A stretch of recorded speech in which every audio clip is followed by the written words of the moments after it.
danes imamo enega visokega gosta, zaradi katerega sem najprej mislil iti k frizerju. Sam pa sem rekel, kaj, se tudi on veliko ne hodi. Pozdravljamo v studiu predsednika vlade, z nami je gospod dr. Robert Golob. Dobar večer.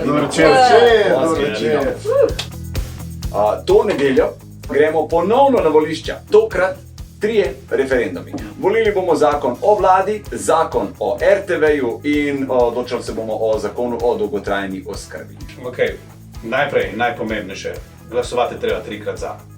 Če ne bo odgovor ljudi dovolj jasen in če ne bo teh 3-krat za dovolj velikem številu, bomo imeli vsake 2 meseca referendume.